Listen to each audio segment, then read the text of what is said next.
Hi, welcome back to the channel. Since I've been back home I got stuck in on my bits of a ride for the Interceptor. I think I'm about 99.9% done with it. Got a few little things I'm going to do, but I'm going to call it nearly finished. Alright, let's have a look. There you go. I think it looks pretty nice looking.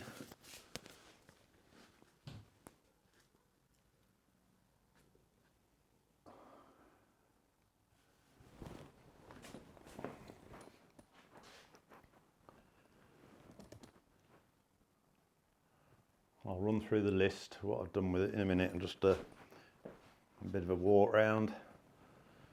Let you have a look.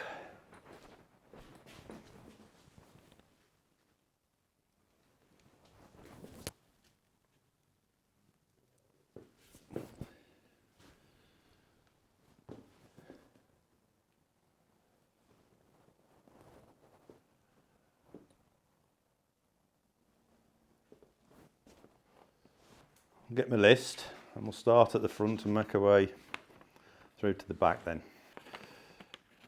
Alright, so I fitted LED headlight in it. I think it gives it a bit of a different look. I was going to put a small headlight in it, but the one that turned up was rubbish. It just went in the bin. I fitted Tech headlight brackets. I've got Tech LED indicators, which look quite nice. So look at the. Oh yeah, I've got Triumph Street 900 Street Scrambler fork springs in, and I put some preload adjusters on there. Alright.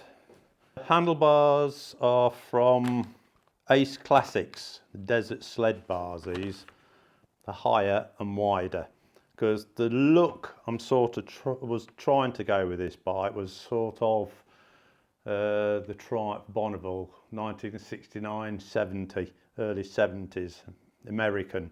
That was the sort of look I was sort of going for. So that's why I put the desert sled bars on. Now, back mirrors, which I do like, really smart these, really got no edge on them, and they're small. Hitchcock's Royal Enfield top clamp, which really looks smart, tidied it up. Switch gear, and it come from France. Let me just think, where did I get it from? Cafe Twin in France. Now what I've got on here is my indicators, main beam dip and horn on this side. Now as you can see, my bars, there's not a single cable tie or wire to be seen on them at all. My wiring runs through the bars, then out through the bottom, underneath here, then to the headlight. So I've tried to keep the clean look on it, which I have done. The other side, I've got rid of the crappy switch gear. Only got single throttle cable on it. Yeah, look. And I've got this from America. This is TC Brothers single cable throttle. No plastic, all aluminium. Lovely. And I'll just run one throttle cable on this. Really nice it is. Keeps it clean. You might be thinking, well, the bloody hell, does he start it? I'll start it up at the end, but I'll show you where I put the starter switch. Here. Underneath there, and where you can see it, it's well hidden.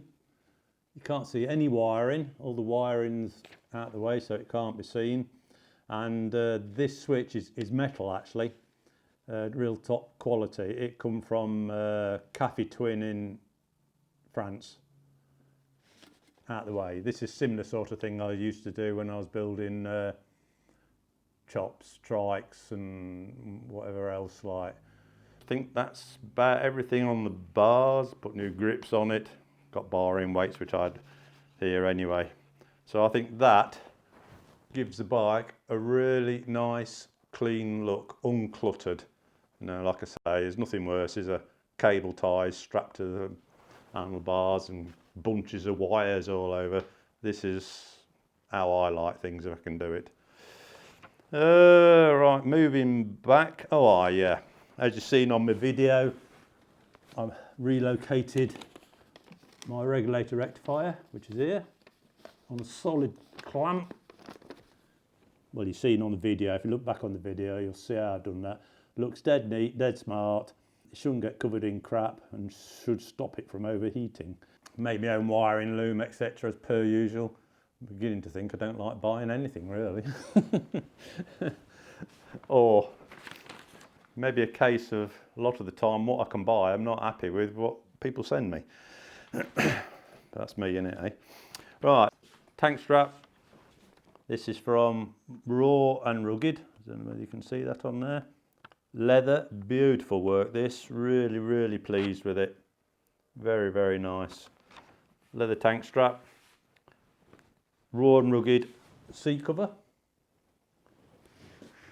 To me, I like this look. Raw and Rugged leather panel bags. Now these come with elastic straps on. You strap them to your original panels. What I've done, I bought back, you can't see them, they're in the back of here. I've done a video of this. Back aluminium panels, they're flat. Then I bolted the bags to the aluminium panels at the back, so they aren't going to wobble about or shouldn't distort or flop over and lose their shape, because the leather on these is really, really soft. It's quite nice, quite impressed with them. So that's what we've got on there. All right, as we go down, let's have a look. Oh yeah, my exhaust. You see my exhaust video I've done. I'm waiting for some different baffles to come for it. It is noisy and it sounds sweet, but being an old chap now, not so keen as I used to be when I was younger with the loud pipes. So I've ordered some different type of baffles that look a bit like a catalytic converter that should slide in the back of it and see what it like. I don't want it to change the sound too much, but I could do with toning it down a little bit, shall we say. But that's what I did on there. I did all this. If you've seen the video, you know, it's as neat a job as a factory fit that. Actually, in fact, it's come out better than what the factory would have fitted there. They'd have just covered all the crap up with a bit of a stainless guard, wouldn't they? But it's, like I say, I'm a bit fussy. And this is what I like doing. You know, the things you can do to make things better. Rear suspension, it's going to stop as it is till I get out to try it really. I've ridden this a bit and it's not too bad, but there ain't no damping on these shocks. But we'll have to see what I'm going to do with the bikes. I'm not too sure yet. I don't want to go buy a set of YSS rear shock absorbers. If I sell this, I'll get to that at the end. On the rear, I sprayed all the housing up black and I fitted a nice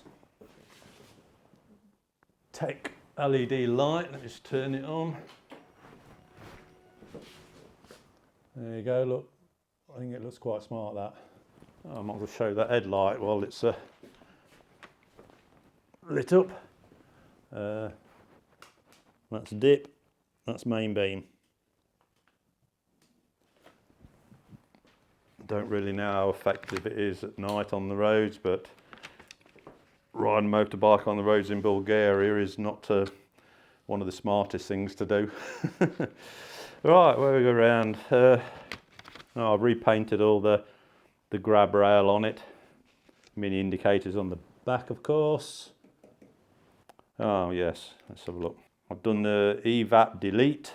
I think that's about it really. No, I'm quite pleased with it.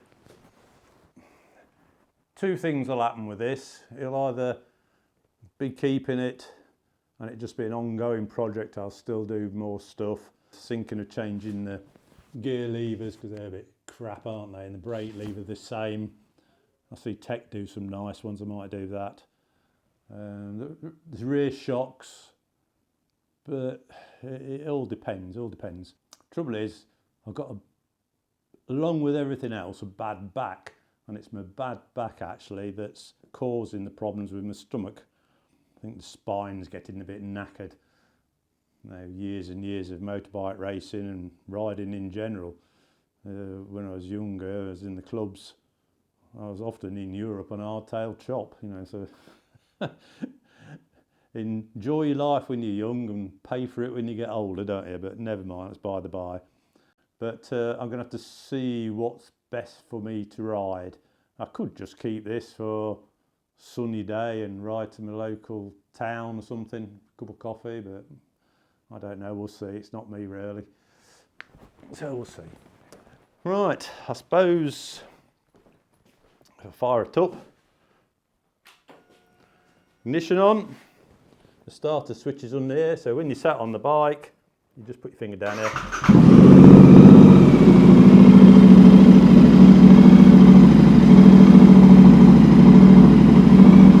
No, it's in the workshop, so it sounds a bit noisy, but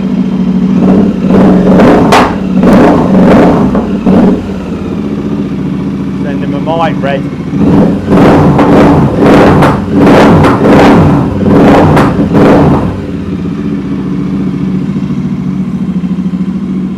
Yeah.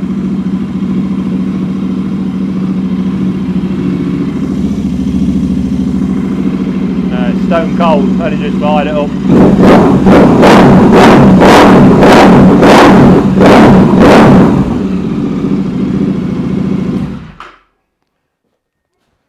Yeah, all the dogs in the village are barking already. That's about it. It's only what I call a light custom.